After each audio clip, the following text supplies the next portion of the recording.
উনি ডাকলেন, এই হাসনাত কোথায় আসো, তাড়াতাড়ি আসো, 150 ছেলে হইলেই হবে, গরমের মধ্যে আস্তে আস্তে হাইটে আইসো, আইসা আমার বাসার সামনে এসে বট গাছের নিচে দাঁড়াও, তোমাদেরকে ঠান্ডা পানি খাওয়াবো আর মাথার মধ্যে ঠান্ডা পানি ডালবো, আর তোমরা স্লোগান দেবে আওয়ামী লীগকে নিষিদ্ধ ঘোষণা করতে হবে। তারপরে আস্তে আস্তে কিছু বেশি হইলে তোমরা, বেশি না 10-12 ঘন্টা গিয়ে শাহবাগে তোমরা একটু মিছিল মিটিং করার একটা ভান করবা, আর স্লোগান দিবা রাজাকারের বাচ্চাদের নামে, যারা এই দেশের সমস্ত বুদ্ধিজীবীদেরকে হত্যা করে দেশের সমস্ত মস্তিষ্ককে শূন্য করেছিল, আলবদর বাহিনী সৃষ্টি করে তাদের নামে স্লোগান দিবা। দিলে পরে আমরা আওয়ামী লীগকে নিষিদ্ধ করে দিব। ওই নাটকটা যত সহজে উনি উতরাইতে পারছে, পরের নাটকটা কিন্তু এত সহজে উতরাইতে পারে নাই।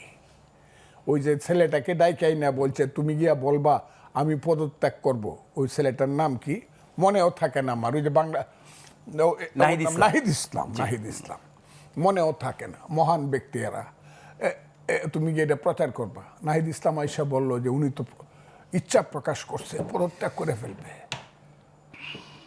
উনি মনে করছিলেন এই কথা বলার সঙ্গে সঙ্গে বুঝি কোটি কোটি মানুষ বাংলাদেশে যে যেখানে আছে সব কিছু ফেলে দিয়ে যমুনার দিকে দৌড়াবে, স্যার আপনি পদত্যাগ করে দেন না, আমাদের তাইলে আর জীবন রক্ষা হবে না। কিন্তু এই নাটকটা ফেল করছে। এত যদি না বুঝে তাইলে হয় আমি বোকা, আর যদি উনি না বুঝে, আমি না বুঝলে আমি বোকা, উনি না বুঝলে উনি স্বার্থপর। উনি ক্ষমতায় থাকার জন্য এই ভানটা করছে, এই নাটকটা করছে, আরো বেশি দিন ক্ষমতায় থাকার জন্য। এটা কিন্তু আমরা বুঝি, আমরা এইটাও বুঝি যে একটা ছেলে, একটা যুবক, একটা ইলেকশনে শুধু শপথ নেওয়ার জন্য, যাকে আদালত যাকে রায় দিছে তাকে শপথ নিতে দেয় নাই বইলা 9 দিন ঢাকা শহর বন্ধ রাখছে। ওই ছেলেটা বিএনপি সব লাগবে না, ওই ছেলেটাই যদি মনে করে, আমি খুব ক্লিয়ারলি বলি, মিলিটারি ছাড়া ইউনূস সাহেবকে কেউ ওই যমুনার থেকে বাইর করতে পারবে না। উনি 71-72 বছর বয়স হওয়ার পরে ওনাকে ওই চেয়ারম্যানশিপ থেকে বাদ দেওয়া হয়েছিল গ্রামীণ ব্যাংকের। উনি এইটা ছাড়তে রাজি হন নাই, আমরা এটা ভাবি নাই তখন। এখন আমরা মনে করতেছি যে একজন এনজিওর সভাপতিত্ব বা নেতৃত্ব ছাড়তে পারে না 72 বছর বয়সে, উনি কি একটা দেশের নেতৃত্ব এত সহজে ছাড়তে চাবেন? বিএনপি কিন্তু আসলে এই ডিসেম্বর মাসের নির্বাচনটা প্রথম দিকে চায়নি। বিএনপি চেয়েছে যে আইনশৃঙ্খলা ভালো থাকুক, সব কিছু চলুক এবং এর 1 বছর 2 বছর ক্ষমতায় থাকুক, এটা তাদের একটা মেন্টাল প্রিপারেশন ছিল। আমার যতটা তারা বাধা দিতে চাচ্ছিল না।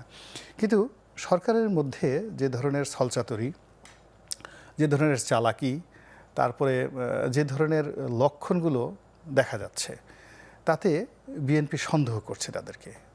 এখানে ভয় এবং সন্দেহ, হ্যাঁ, সে কারণে চাপ না, এখন বিএনপির অস্তিত্বের বিষয় হয়ে গেছে।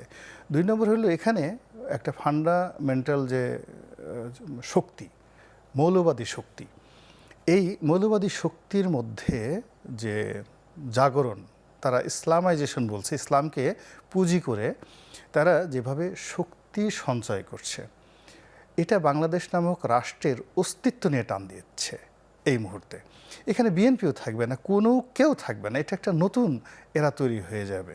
মানে এই শক্তির প্রতি সরকার যথেষ্ট সহানুভূতিশীল মনে হয়? শুধু সহানুভূতিশীল না, মনে হচ্ছে যে সরকার তারাই চালাচ্ছে, সরকার তারা চালাচ্ছে। ফলে বিএনপির আজকের যে এই যে শক্ত অবস্থান, এই শক্ত অবস্থানের পেছনে যথেষ্ট যুক্তি এবং কারণ আছে। কিন্তু সরকার যে বিএনপিকে সমালোচনা করবে, সেই সমালোচনা করার জন্য সে 10টা কারণে দেখাতে পারবে না। সে শুধু কথা বলবে কিন্তু জনগণকে পার্টিসিপেট করতে পারবে না। ফলে কি হলো, এই দুইয়ের চাপে পড়ে অর্থনীতি, রাজনীতি, সমাজনীতি, ফ্যামিলি বন্ডেজ, ব্যক্তিগত শরীর স্বাস্থ্য সব কিছু তছনছ হয়ে যাচ্ছে। আপনি ফজলু ভাইয়ের কথাই চিন্তা করেন। এই যে ফজলু ভাই আমার পাশে এসে বসছেন, আপনি দেখেন তার চেহারার দিকে তাকায় দেখেন, আজ থেকে 6 মাস আগে ওনার চেহারা এরকম ছিল না। বিকজ যখনই আপনার মনোমস্তিষ্কে আপনি রাজনীতির ক্যালকুলেশন করতে পারবেন, রাজনীতির ধারাপাত আপনি বুঝতে পারবেন, রাজনীতির ফিজিক্স কেমিস্ট্রি আপনি বুঝতে পারবেন, আপনি ঘুমাতে পারবেন না। তো এখানে আপনার ঘুমাতে হলে খুব নির্বোধ হতে হবে, বেকুব হতে হবে, খুব লোভী হতে হবে, আপনাকে নেশাগ্রস্ত হতে হবে, ক্ষমতার জন্য পাগল হতে হবে, আদারওয়াইজ ইউ ক্যানট স্লিপ। এখন এই সমাজে যারা রাজনীতি বোঝেন তারা গুনে গুনে বলতে পারেন যে ডিসেম্বর মাসে কী হবে।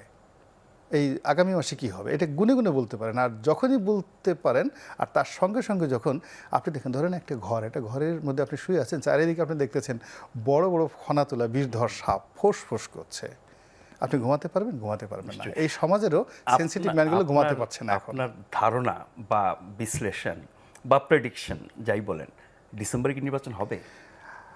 এখন যেহেতু নেতা বলেছেন হবে, হতেই হবে, ফলে আমি আমার যেহেতু অ্যাজ লং অ্যাজ আমি এই পার্টিটা ছেড়ে যাই নাই, আমার বক্তব্যটা ওখানেই থাকুক, আমার নিজস্ব মতামতটা আমি অন্য জায়গায় দেবো।